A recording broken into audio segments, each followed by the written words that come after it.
Senator Mutula Kilonzo Jr. Permit me also to recognize the Chancellor, the Pro-Chancellor, the Vice-Chancellor, and all senior academic staff and trustees of Lukenya University, not to forget the immediate past governor of Makwiny, who was my teacher in first year, Professor Kivuda Kibwana. Because this is a Pan-African event, you will permit me to recognize Pan-Africanists who have taken time to be present with us this afternoon. I'll recognize them.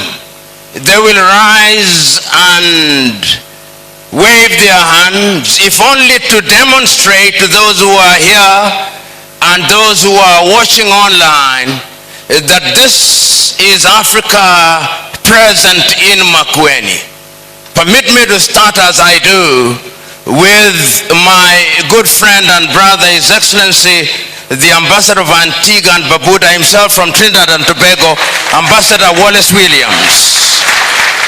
Permit me to recognize Yinka Abioe of Festac from Nigeria, accompanied by Grace, who is heading the Festac Festival of African Art, and he's Kenyan herself. Alawi Kasim from the United Republic of Tanzania. Next to him is Chivala from the United Republic of Tanzania. Permit me also to introduce the Gabriel Selassie girls.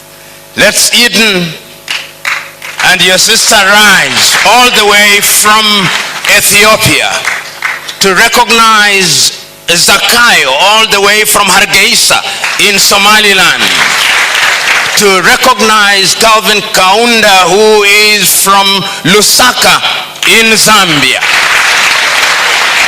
to recognize my very good friend Nurdin Kajuma from Bukoba in the United Republic of Tanzania, to recognize Edwina Taylor, sometimes from Ivory Coast, sometimes from Sierra Leone, sometimes from Liberia, accompanied by her sister Yande Taylor, Gambia, Dubai, and to recognize my sister from Uganda, Nancy Linda Karembe,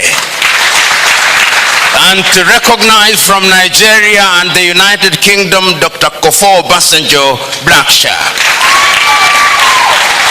To also recognize my very good friend, Carol Banks from Kenya, as I also do recognize Pauline Kea Chovi from Kenya, and Nelson Sechere, who also hails from Kenya, and the young men and women who belong to Free Kenya Movement, Bob Njagi, Nicholas Soyo, Mwali Okumu, and Felix Wambua.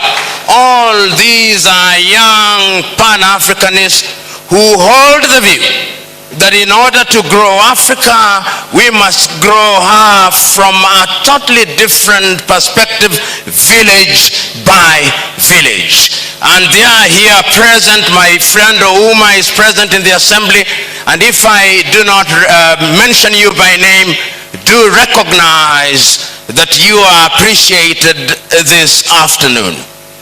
Today is my good friend Selo Malema's day. And it would be inappropriate for anybody to deliver a speech of any kind. But what I will do, if only to contextualize this gathering, is to invite to the podium for no more than 4 minutes, because this is an institute, individuals who have started this particular journey by penning books, some of which will be left for this institute.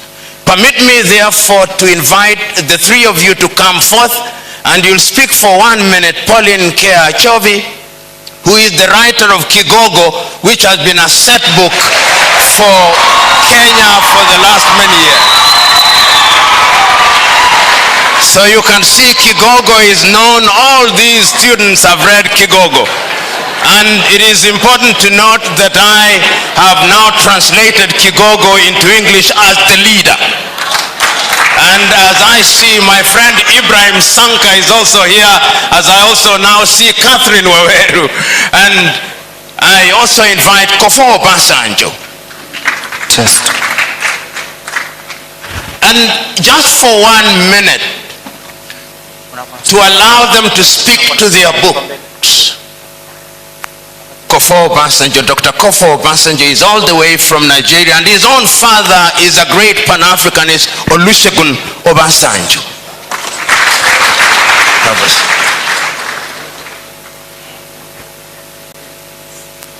Where is Carol Banks?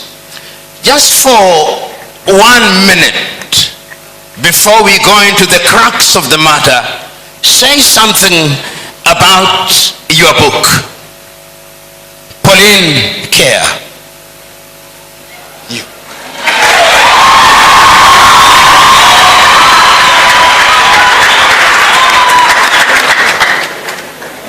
All protocol observed. I will take very little time.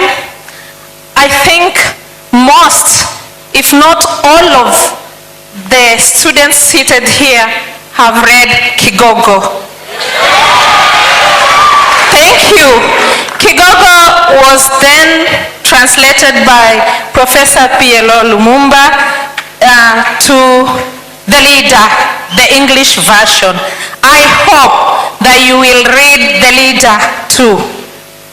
So I will just talk a little bit about the leader or the Kigogo. I wish I could speak in Kiswahili because it's in Kiswahili, but for the sake of our visitors who are not conversant with Kiswahili, but we are making Kiswahili a lingua franca for Africa, and so very soon we will not have excuses to use English in such forums.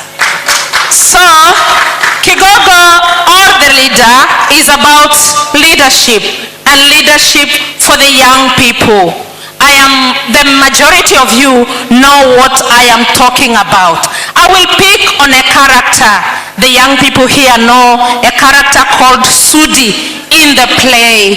Sudi says, did you like Sudi? Did you like Tunu? Majoka. So Majoka is this evil leader.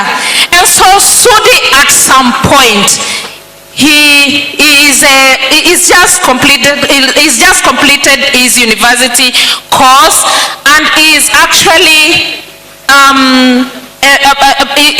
looking for a job, and there are no jobs. So he uses his talent to survive, just like most African young people are doing. You use your talent, which is very right. Use your talent. It is okay. Use your talent to do whatever that can make you survive. It is okay. So Sudi sits, and there's one of the young people who is not really awake. I mean, they're just asleep in some dreamland. So Sudi says, I am going to sculpture the history of this country. And then the other one says, in fact he says, I'm going to write. The other one says, you cannot write the history of this country. You are not a writer. Then he says, if I am not a writer, I am a sculptor. I am going to sculpture the history of this country because it was not written well.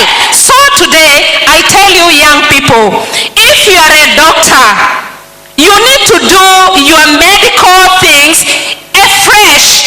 If you are a historian, write the history of Africa afresh. If you are doing business, do business in the right way, the African way. Do business afresh. If you are a farmer, remember our seeds. Plant African seeds. Do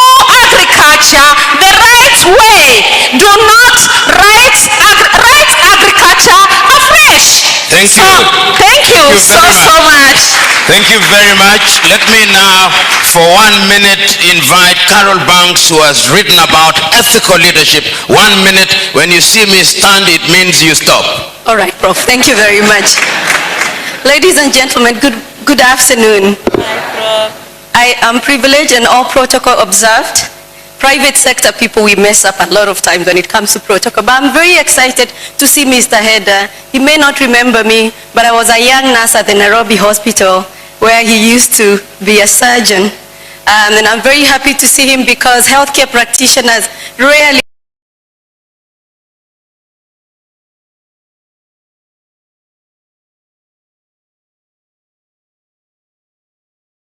of courage, and I became a managing director of a Fortune 500 company.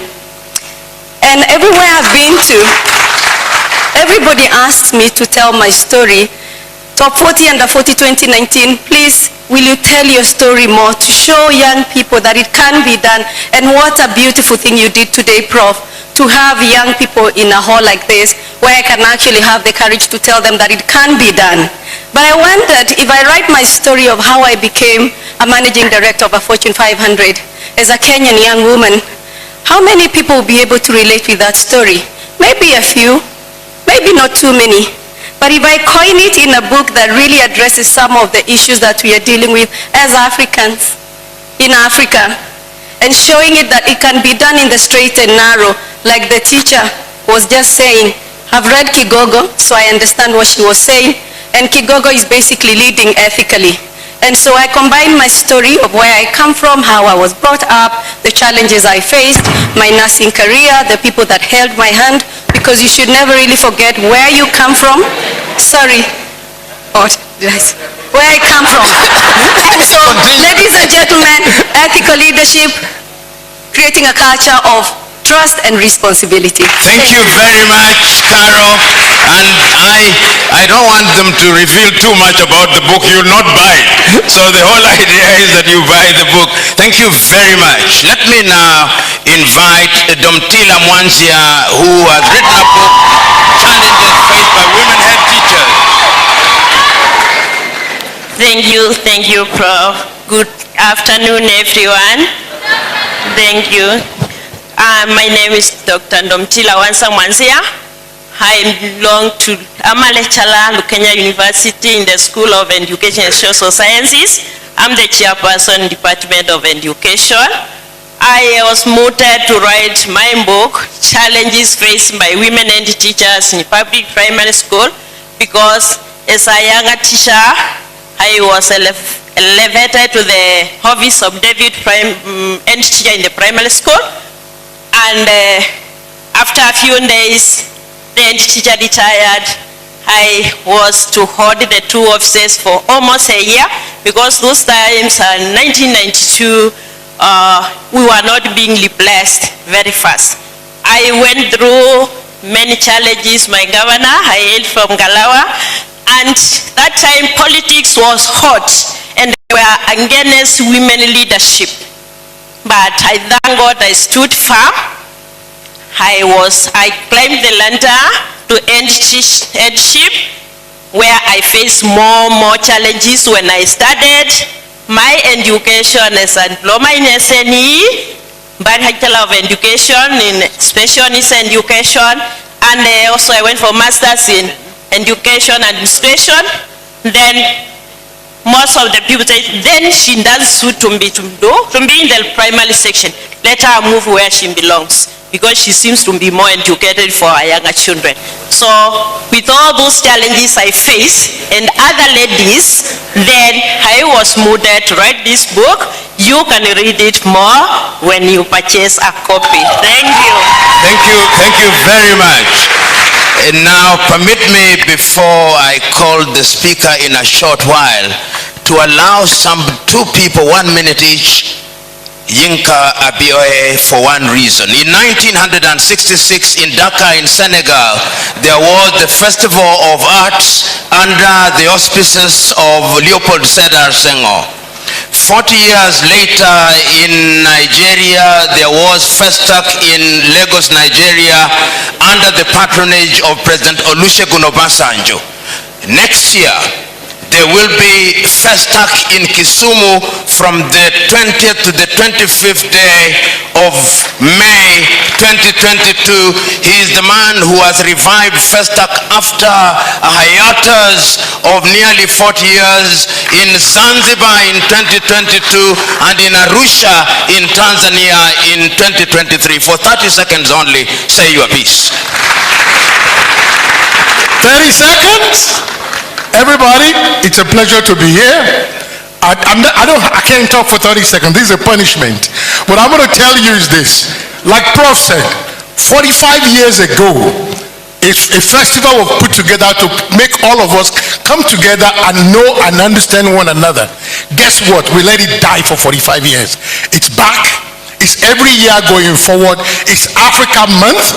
The May is last week of May for all of us. And people, the next one is May 20th to 26th of 2024 in the wonderful city of Kisumu. I look forward to seeing all of you to celebrate who we are as people. Viva Africa. You made it. Thank you. Very lastly, let me allow Dr. Kofo Obasanjo Blackshear to speak to a book which I commend to all of you. Dr. Kofo. Good afternoon, everyone. I'm going to try to stick to the 1 minute, and I'm going to hope I beat Prof coming to send me to my seat. So very briefly, I'm not going to introduce myself. You've heard my name. I'm in a race against time here. This book was forged in the crucible of the COVID pandemic under the supervision of my father, Chief Olusegun Obasanjo, former head of state of Nigeria. And the principle behind this book, Pillars of Statecraft, is essentially what are the ingredients required to build a strong nation state. As Pan-Africanists, what we need is that each individual African nation is as strong as it can be, and that together as a force and a block, we can write our own story. Madam Founder said to us to bring Africa out to the world. This book is about forging African nations so that they're strong and that as Africans we can thrive and then launch out into the world. Unleash our youth. We are the only continent that is growing. We need to unleash our youth who are healthy, who are educated, who are equipped as a force out there to take the world back and to take Africa and really launch it into a space where we have partnerships on our own terms. We're no longer a continent that has things done to it. We're now a continent that has partnerships and effective relationships where we own our narrative and we don't have our stories told for us by other people. And I think I made it.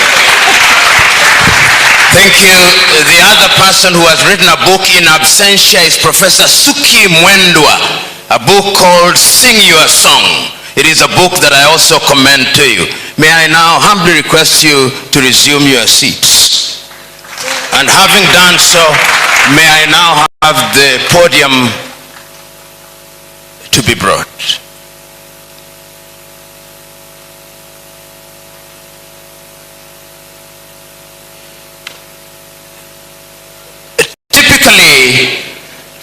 Typically, when one is invited to speak, long introductions are made. I normally interrupt those introductions because the very fact that we have invited Commander-in-Chief Julius Malema here in itself is a testament to the fact that we have searched throughout the world and we have arrived at the conclusion that he is the one who is fit to be here.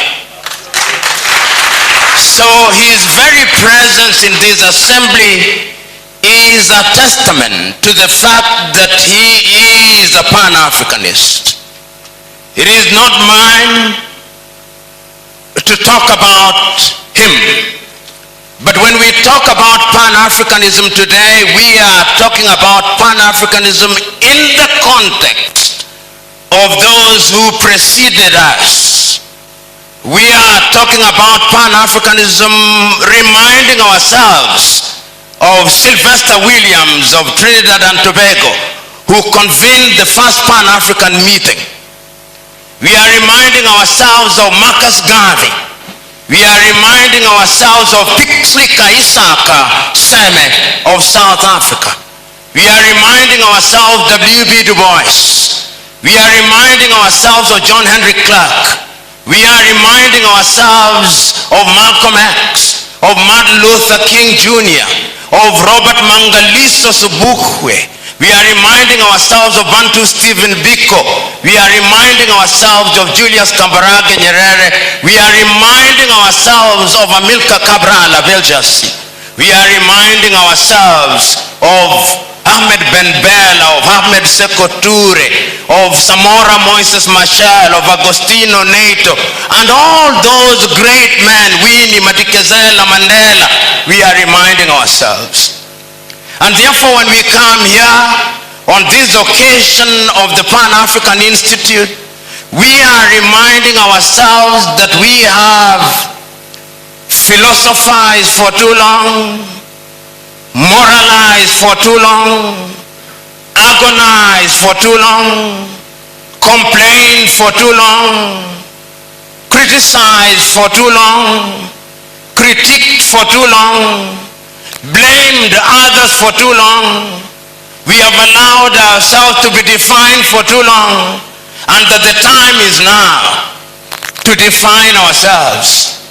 The time is now to organize beyond agonization. And that is why it gladdens my heart as I will in the next 30 minutes invite Commander-in-Chief Sello Malema to also invite to the stage individuals who will welcome him as he delivers his speech, because it is these individuals whom we start with, and through cross-fertilization of ideas, they are germinated the Pan-African Institute. Tony Nyanja.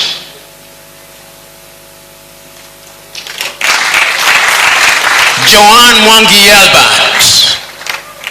Sylvia Kasanga. If indeed they say there is a thorn among the roses, I am but that thorn. Behold the roses. That said, Juju, these are your people. Amandla! Maibuye! Maibuye! You don't know how to respond. When I say Amandla, you say Awet. When I say Maibuye, you say Africa. And when I say Africa, you say Maibuye. Amandla! Amandla! Maibuye! Africa! Juju, speak to your people.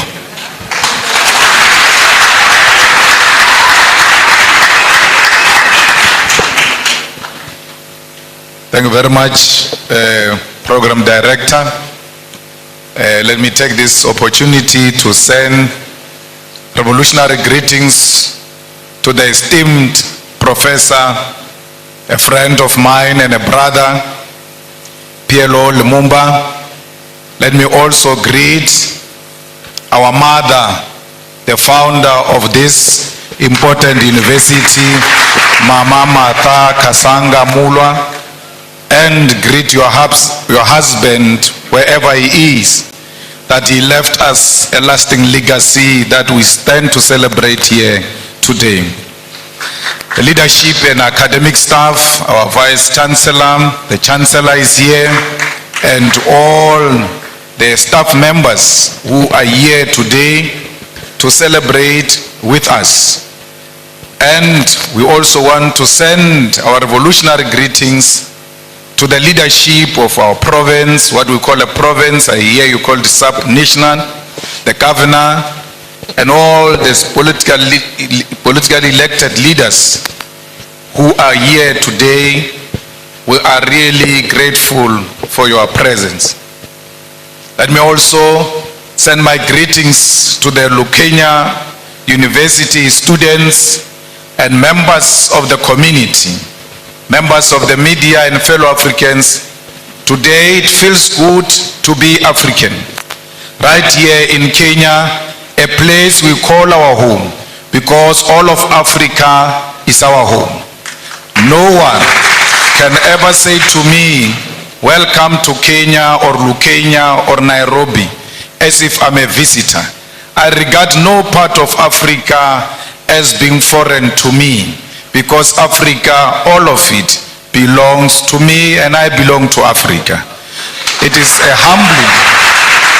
humbling honor to be invited to address the launch of the prestigious Pan-African Institute, which is targeted at creating intellectual collaboration and unity amongst the people of the continent.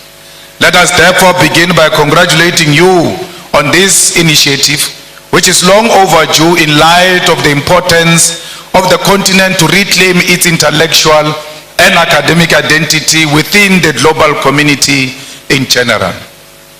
We know that ideas are at the core of the African capacity to chart its own destiny within the community of the world.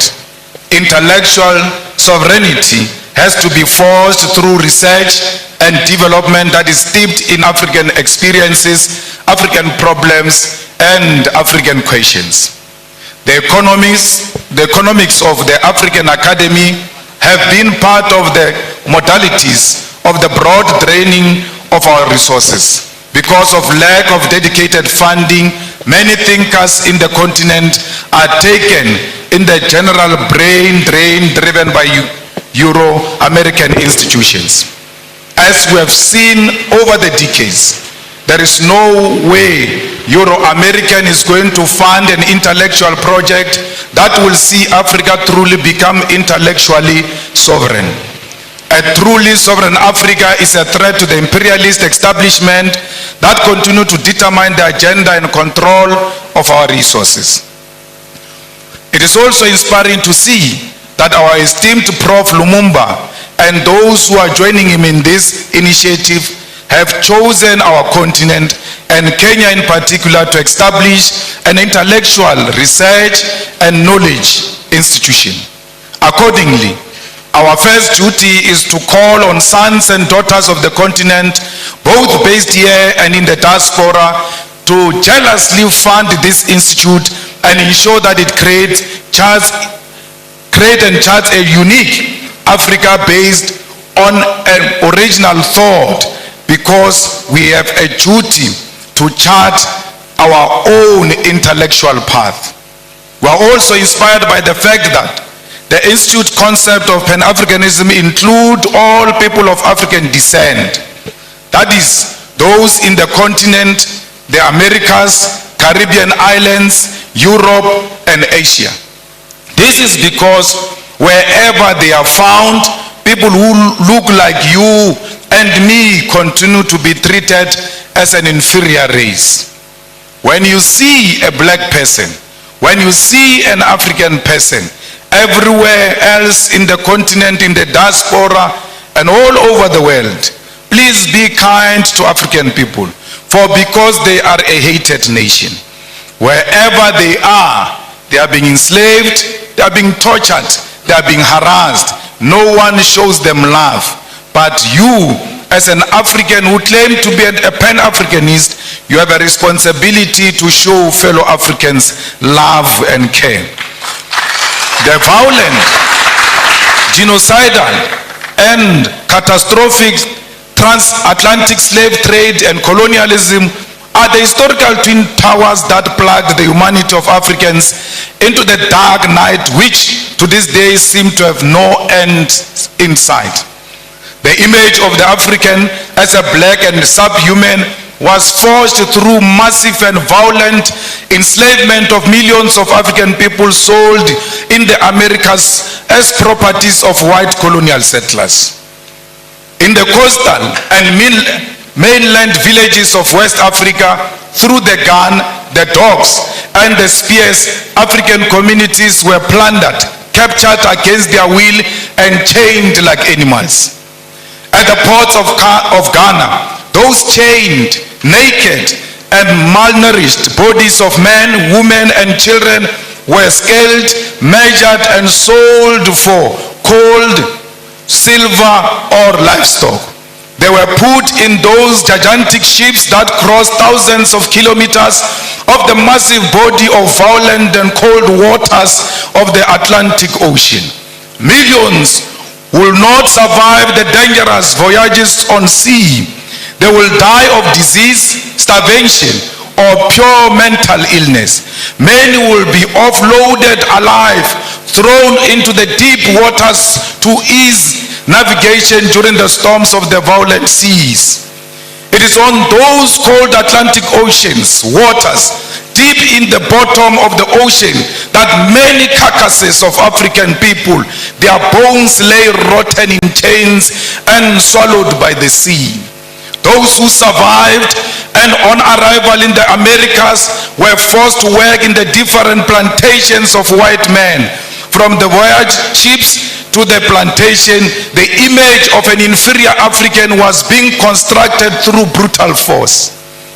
Then began the violent colonial conquest for settlement aimed at our natural resources that defined our native continent.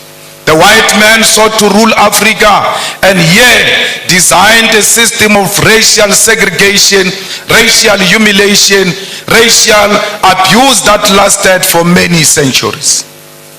The colony and the plantation, with the voyage slave ships in the middle, were the perfect technologies of recreating the African into a subservient being whose only survival in the modern world must always be through white tutelage, supervision, and approval. The transatlantic slave trade, colonial conquest, and colonial rule are responsible for the zombification of the African soul and its intellectual damnification and the psychotic condition where Africa and its people cannot handle their affairs without white supervision. As both an intellectual project and a program of revolutionary change, Pan-Africanism is first the recognition of this terrible history, which by all definition remains a world history that has cast the African into a global identity of inferiority amongst people of the world. Pan-Africanism is never forgotten noise of the painful cries of those captured slaves whose black bodies were swallowed by the Atlantic Ocean from the slave ships. It is the agonizing cry from the brutal violence suffered by the black slaves in the sugar, cotton, and corn plantations from Georgia to Sao Paulo. Pan-Africanism is also the resounding victory from the theater of the Haitian Revolution from 1781 to 1804, led by the greatest descendant of our continent, Toussaint Louverture. Together with his patrons, they bravely led the first and only successful slave revolution in human history, defeating a combined European force commanded by a France Napoleon Bonaparte. It is the bravery of those African former slaves who will define citizenship on a racial definition of blackness, declaring that Haiti belongs to black people regardless of the color of their skin. Pan-Africanism is also the anger emanating from the countless defeats suffered by the patrons, the brave soldiers like those of Mau Mau and Bambata rebellion, defeated at the hands of the brutal British colonial forces.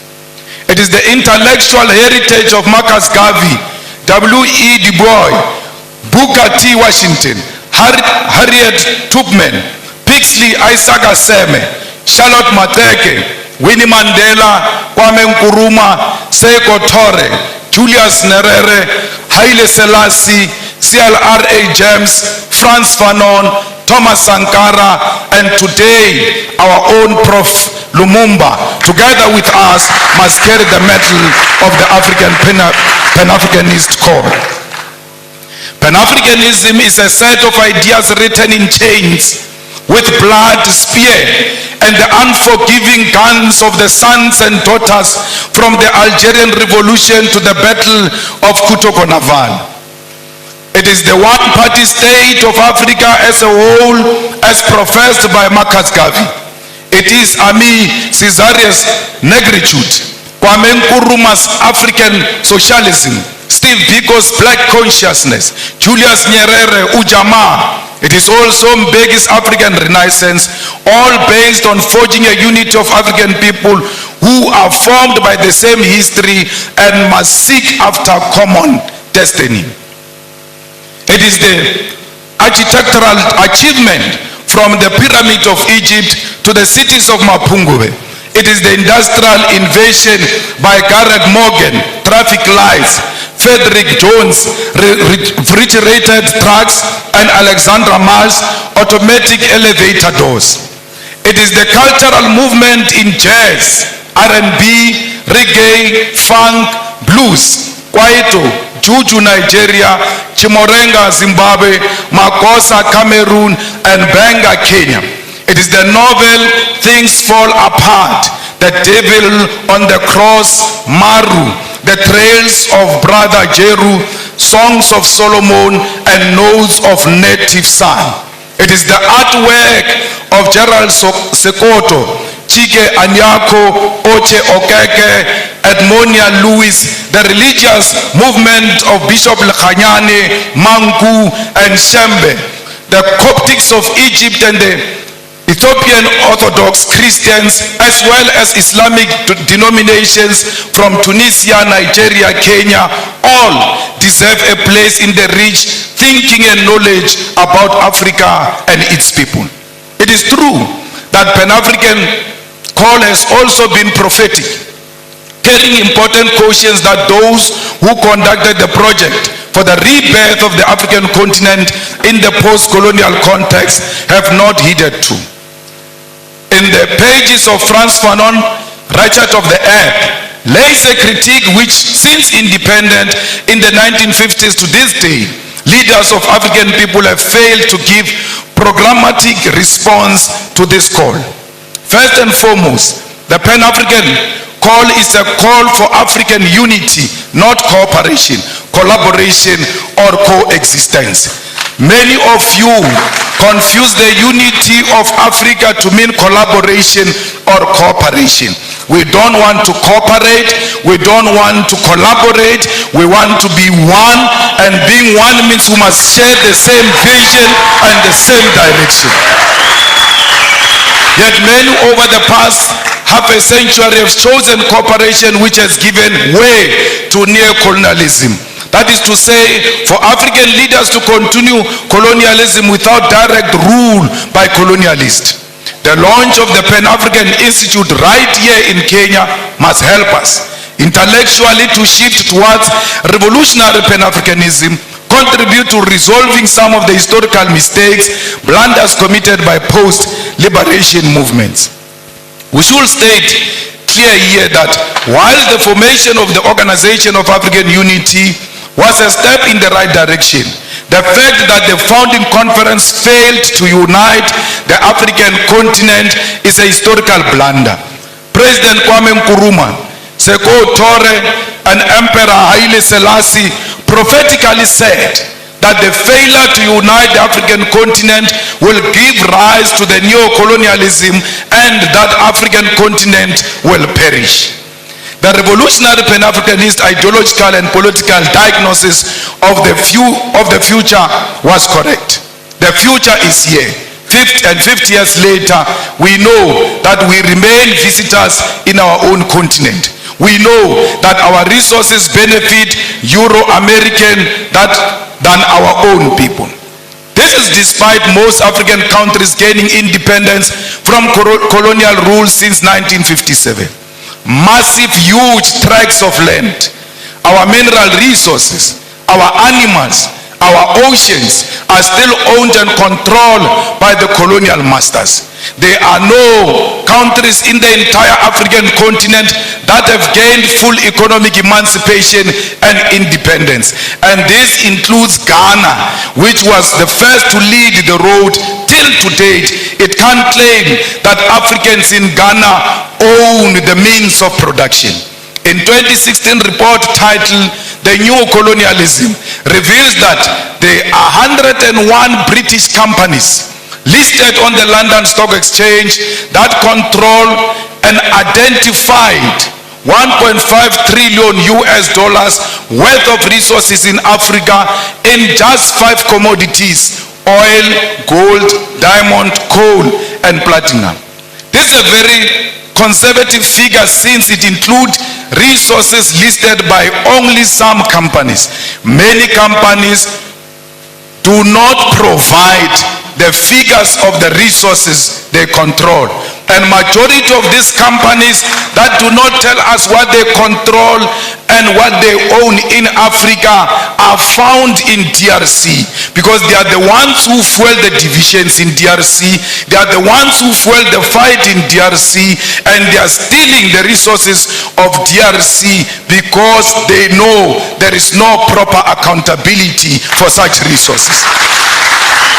The War on Want report on neocolonialism further illustrates that the fact that these 101 companies control and own the following key resources on our continent: 6.6 billion barrels of oil, currently worth 276 billion US dollars. They control 79.5 million ounces of gold, worth 119 billion US dollars. They control 699.3 million carats of diamonds, worth 134 billion of US dollars. 3.6 billion tons of coal, worth 216 billion US dollars.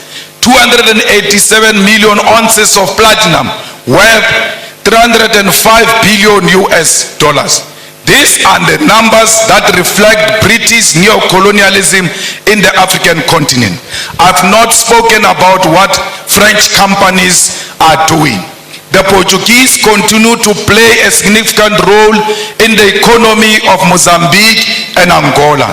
The French continue to micromanage all the countries that were their colonies, except the recent liberated zones of Mali and Burkina Faso.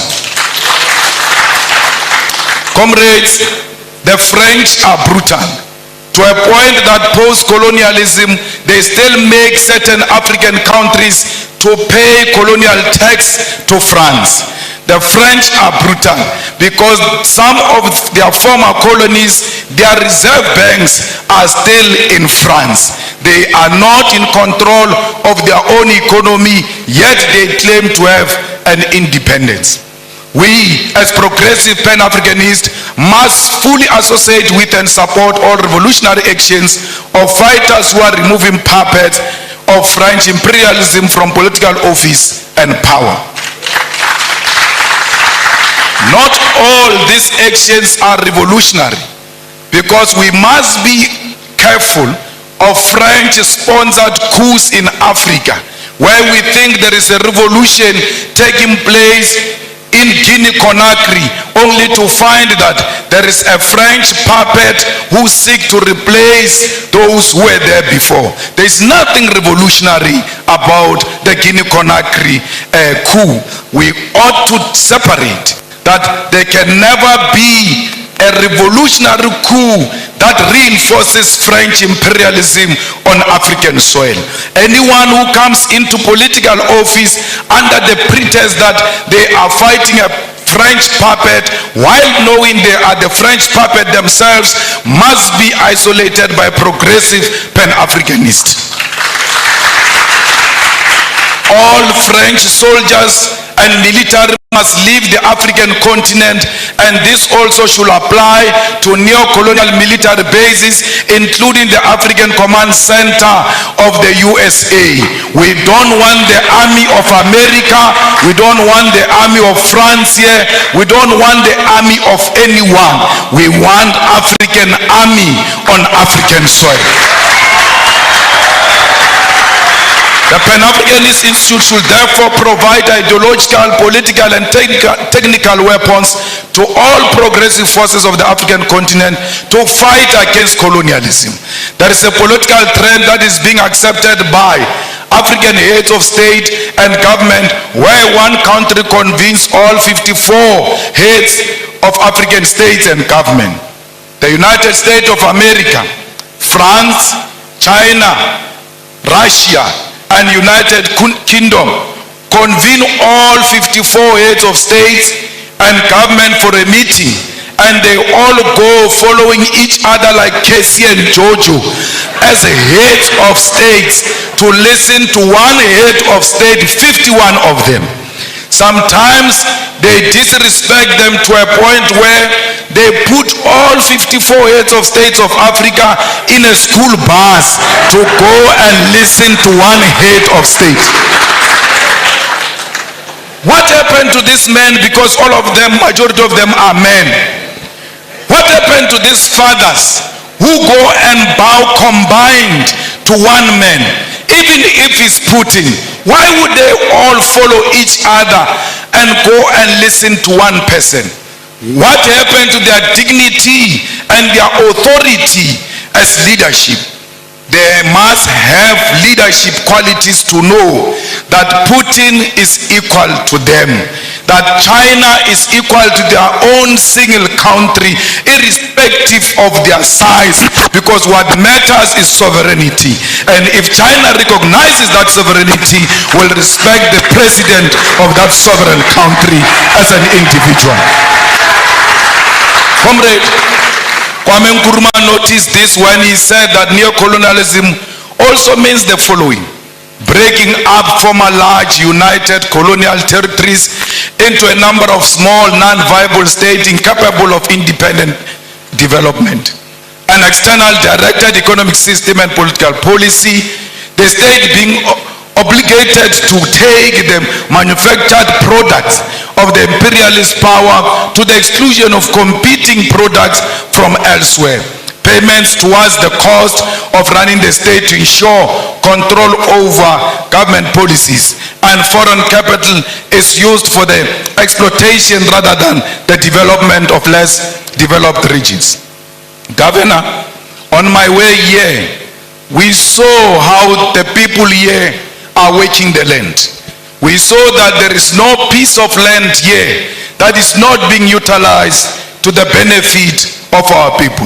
But the question remains, where do these people sell these things? Because they can't consume all of them. Yes, they must produce to feed themselves and feed the whole Kenya and feed the continent and the world. Is the government buying food? Is for all Africans. And we said this. We said this during xenophobic attacks of our people in South Africa, where people were being attacked because they come from outside South Africa. We chose to side with our people because we're necessitated by the fact that we love ourselves. And if you love yourself, you'll see a person from Tanzania in you. You'll see a person from Nigeria in you, because we are one thing. We as the economic emancipation movement did not only say we are Pan-Africanist. In one of our cardinal pillars, we said South Africa must engage in massive investment of economic development in Africa. Because if you keep on saying people are coming to South Africa, are looking for jobs, are going to take jobs from us, we can stop this thing of people coming to South Africa. How do you do it? Go and build massive economic development in African countries so that people can stay where they are and they can feed themselves from where they are. No one wants to leave his own home into some strange place. We leave our homes because we are searching for greener pastures. If there is an ESCOM in South Africa which is failing to give us electricity, but when it was well and still running according to how we wanted it, ESCOM had the capacity to electrify the whole of Africa. Why are you not going into the African continent and electrify the whole of Africa? Why is there no train that moves from Cape to Cairo, making sure that trade in Africa and movement of goods and peasants is easy? Because if we do that, there's no one who can leave Lusaka to go and stay in South Africa.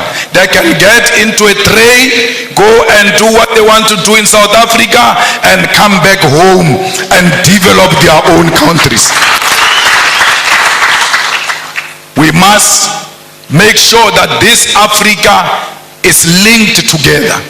We must violently demolish the borders that exist between our countries, because those are not our borders. You cannot worship a border between Tanzania and Kenya and come and sit in this hall and say you are a Pan-Africanist. A Pan-Africanist means the first task is to get rid of colonial borders so that we bring Africa together in practical terms. I don't know if President William Ruto means it, because he said so many things and I can't locate him these days, because the things he said during election and the things he's doing now are two different things. I don't know, because I heard him saying we need to do away with the dollar and build our own currency, but his actions are not speaking to anything of doing away with the dollar. The latest being putting a red carpet for a murderer, a person who killed the Kenyan people, coming into this country, receiving a red carpet and being saluted by our own army. This is not a Kenyan army, it's not a colonialist army. The Kenyan army is a product of the Mau Mau rebellion, and those who killed our people in the Mau Mau rebellion cannot be saluted by the same army of the children of those who were killed during Mau Mau rebellion.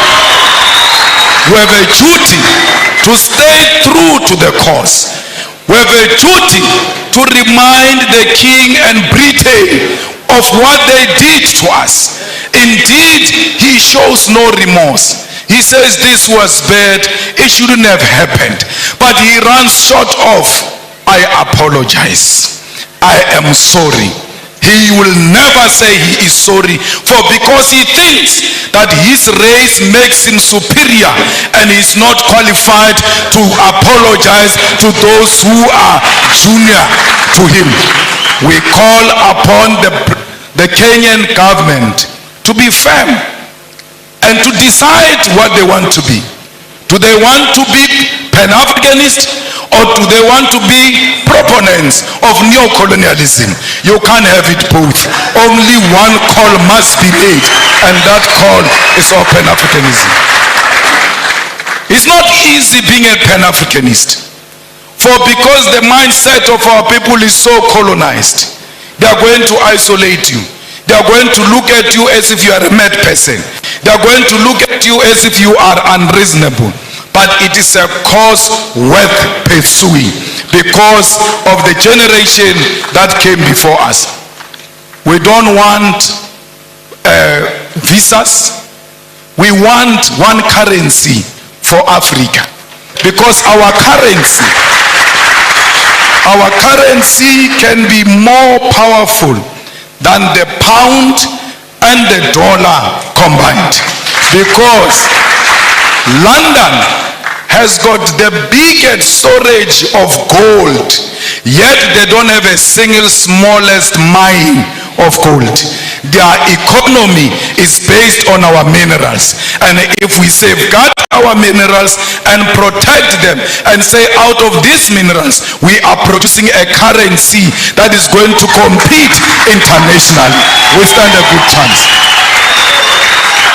We need African Central Bank.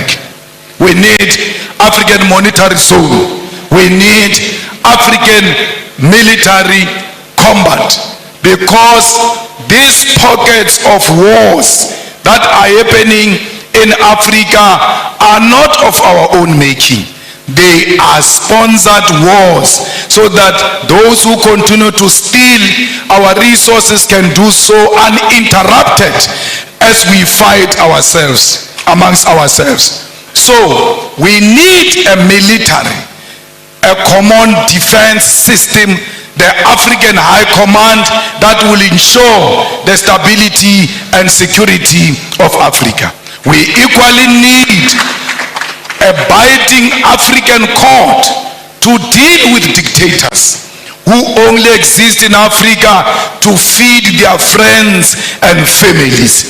Those people must be prosecuted the African way, because ISIS is not meant to fight any crime, it's meant to pursue political fights. That's why ISIS will not declare a warrant of arrest against Netanyahu, but can declare a warrant of arrest against Putin, who has not bombed a hospital, who has not bombed a refugee camp, who has not declared a war on a certain ethnic group.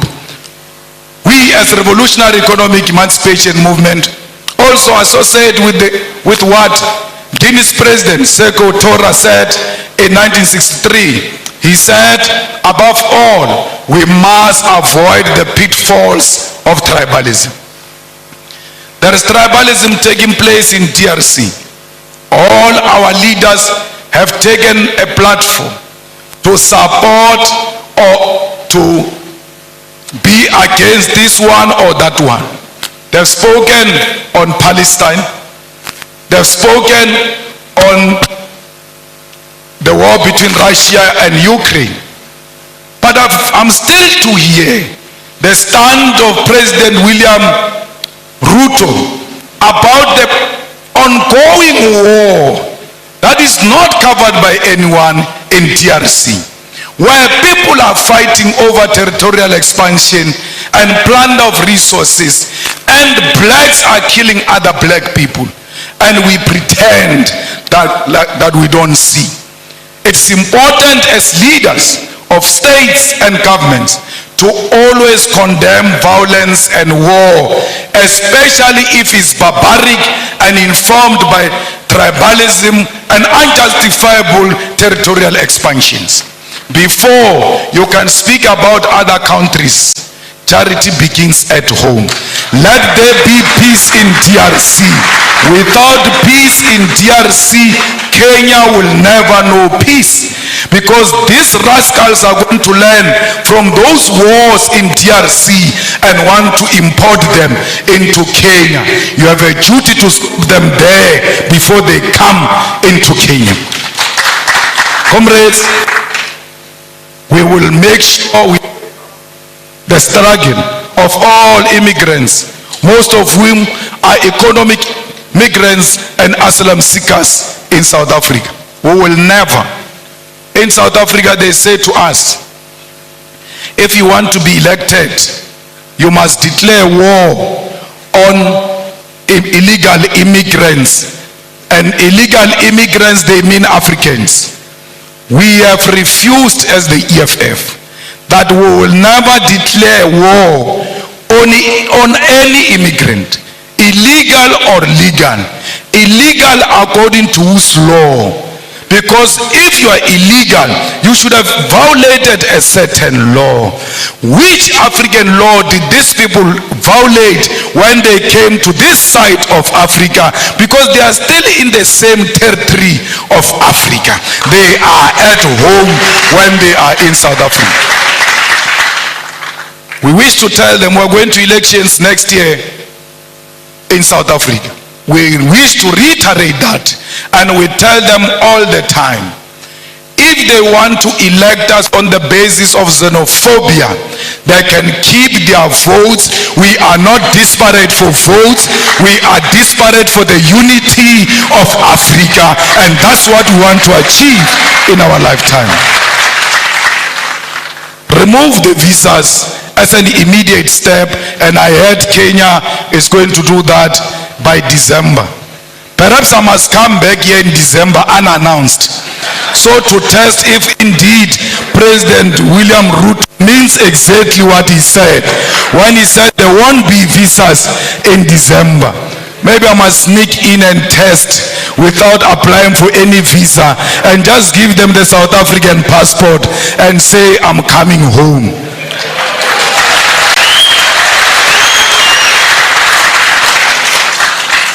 Mama, we want to commit in front of you and all the dignitaries who are here and the students that this Pan-African Institute will be supported by the EFF.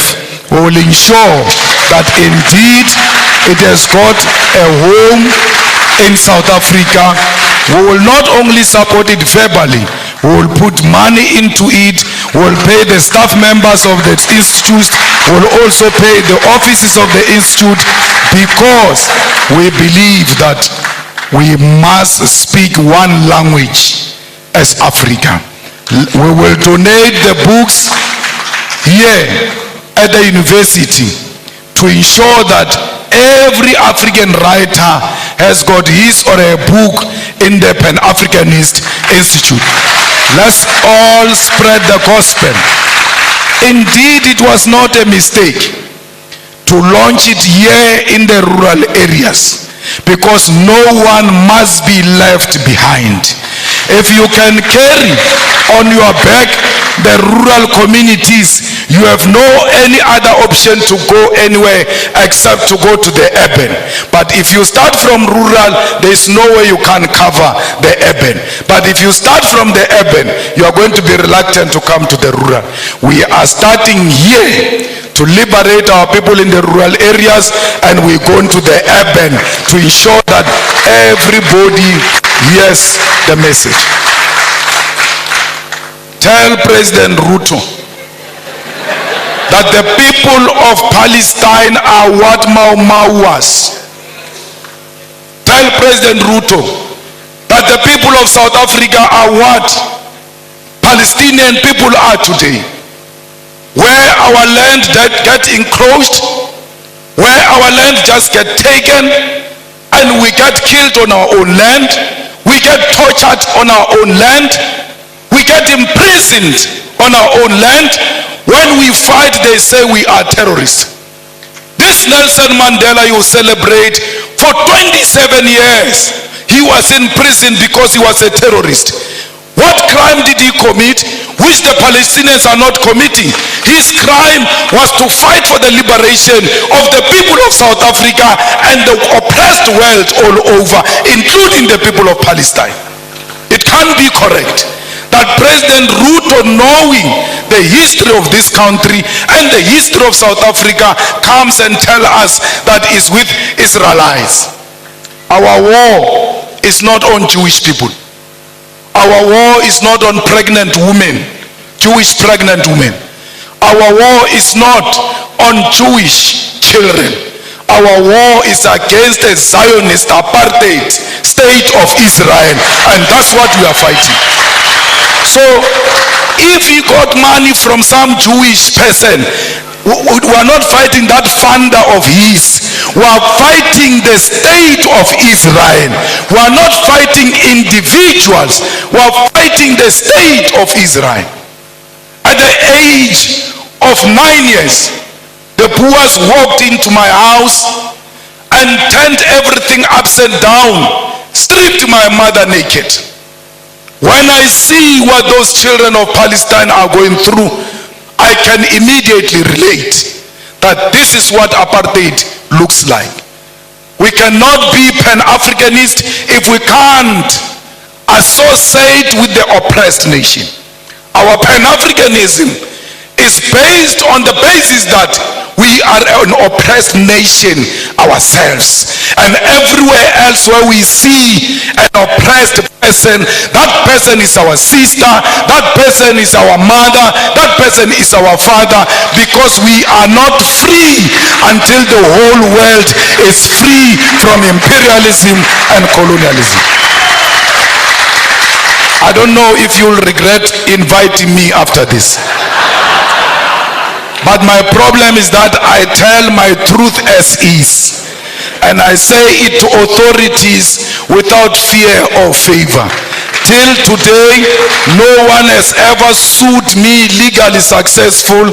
Till today, no one has imprisoned me, because you can't imprison or sue the truth. The truth will always prevail. Comrades, we must make sure that as we live here, our sympathy is with the oppressed people. Look at Cuba. Its crime was to choose a different economic system to what America has chosen. And then they are under more than 60 years of economic embargo. What crime did the people of Western Sahara commit against Morocco? We are at the center of speaking the truth as a Pan-Africanist institute because we've got the ear of the continent and the diaspora and the whole world. And this organization we are launching today, Prof, will live forever and ever because you only speak the truth yourself to power. And you always make us politicians to want to check if indeed we are still on the right track. So an institution established by a person like you, we are guaranteed that it will live for long and it will live for generations to come. That's why we are proud to be here. I was not brought by a plane here. I was not brought by a car here. I was driven by the spirits of those people who were dumped in the oceans. And when they were dumping them in the oceans, their cries are still crying loud till today. They did not dump them in the ocean only.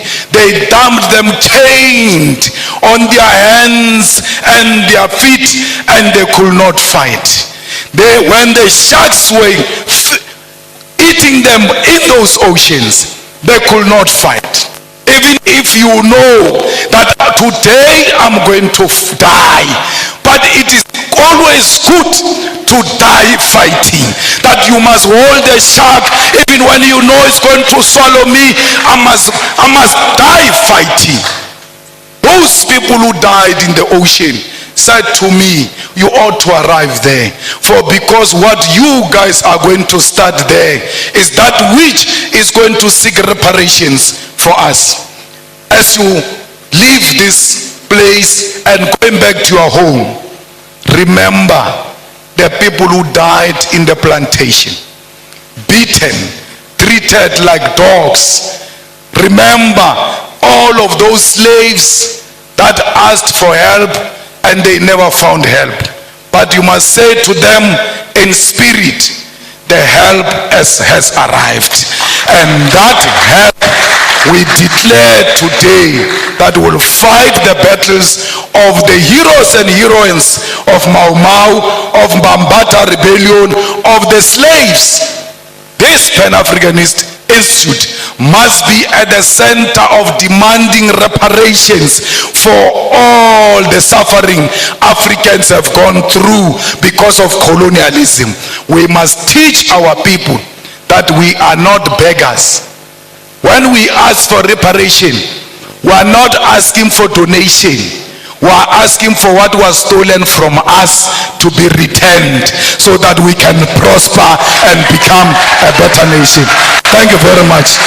Thank you very much. Let's set up. We have a small session remaining. Thank you. We have a small session remaining. Okay. Thank you. Thank you. Thank you.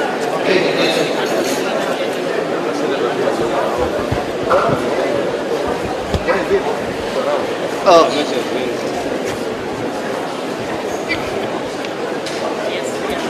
Thank you very much. Thank you very much. Let's settle down. We want to get to a small session. Chief guests, Julius, we want to unveil the Pan-African Institute. That's a small assignment that we have before we get to a cake ceremony where we will be led by our Highness, our Royal Highness. And the cake is already with us. So I want to invite you to come and take us through this. I believe we flagged by PLO, Governor, Julius also. These are government chief guests to come and unveil the Pan-African Institute. I don't know whether you know what it is. The Board of Trustees for Lukenya University kindly come. The Chancellor and the Secretary of the Council, kindly join the chief guest in unveiling the Pan-African Institute.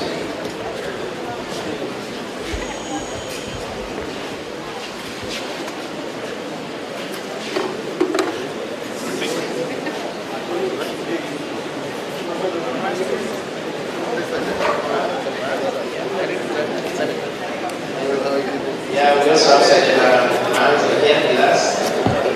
Senator Hans can also join us for the unveiling of the Pan-African Institute. What do you want to do?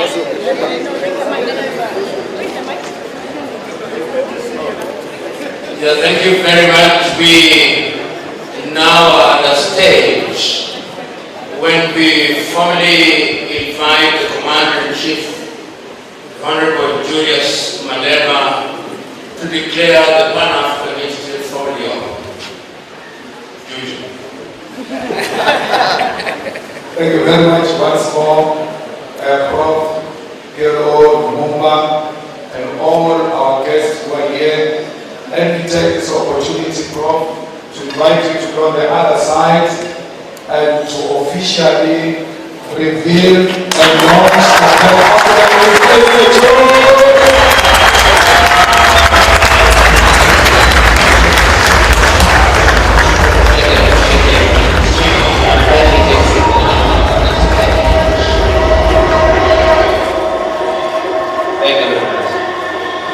We'll now very quickly, and I'll give the guidance, take photographs to remember this occasion by. Number one, the chief guest and the trustees. Stacy, WP, trustees, all the trustees, Julie, all the trustees. When you are done, we'll now be joined by the university, The Board of Trustees, Board of Trustees first. Uncle Mutua, where's Uncle Mutua?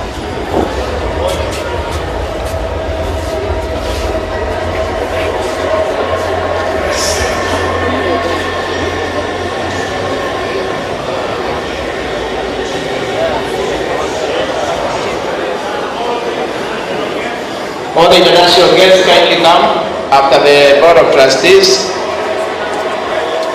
Then the LUSA will want to recognize you also.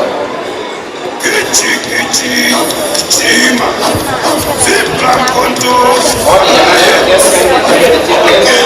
All the international guests.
Gauteng Ground Forces,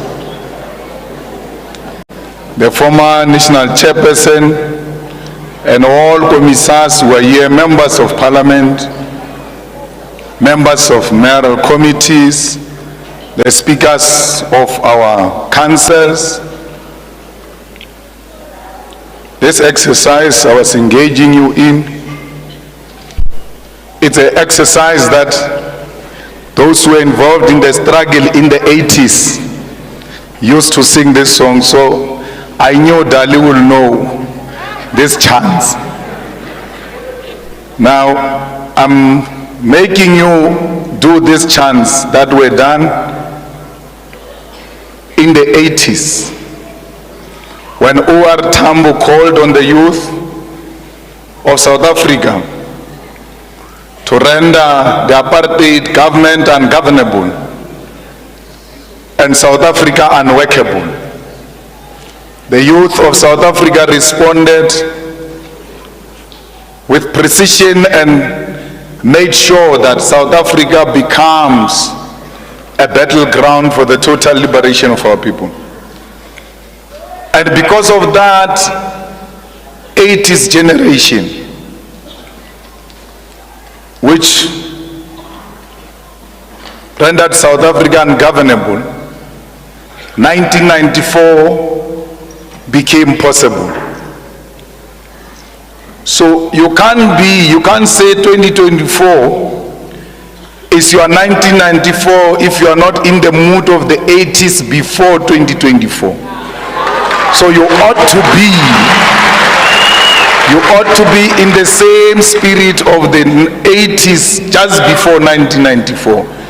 So that indeed you have internalized exactly what you are asking for.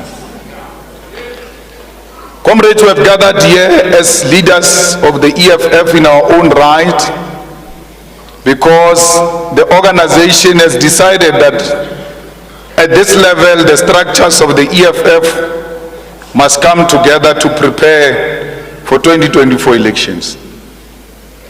The elections in 2024 are the most important and a turning point elections in South Africa post-1994. A missed opportunity of 1994 is about to be realized in 2024. We can say here, without fear of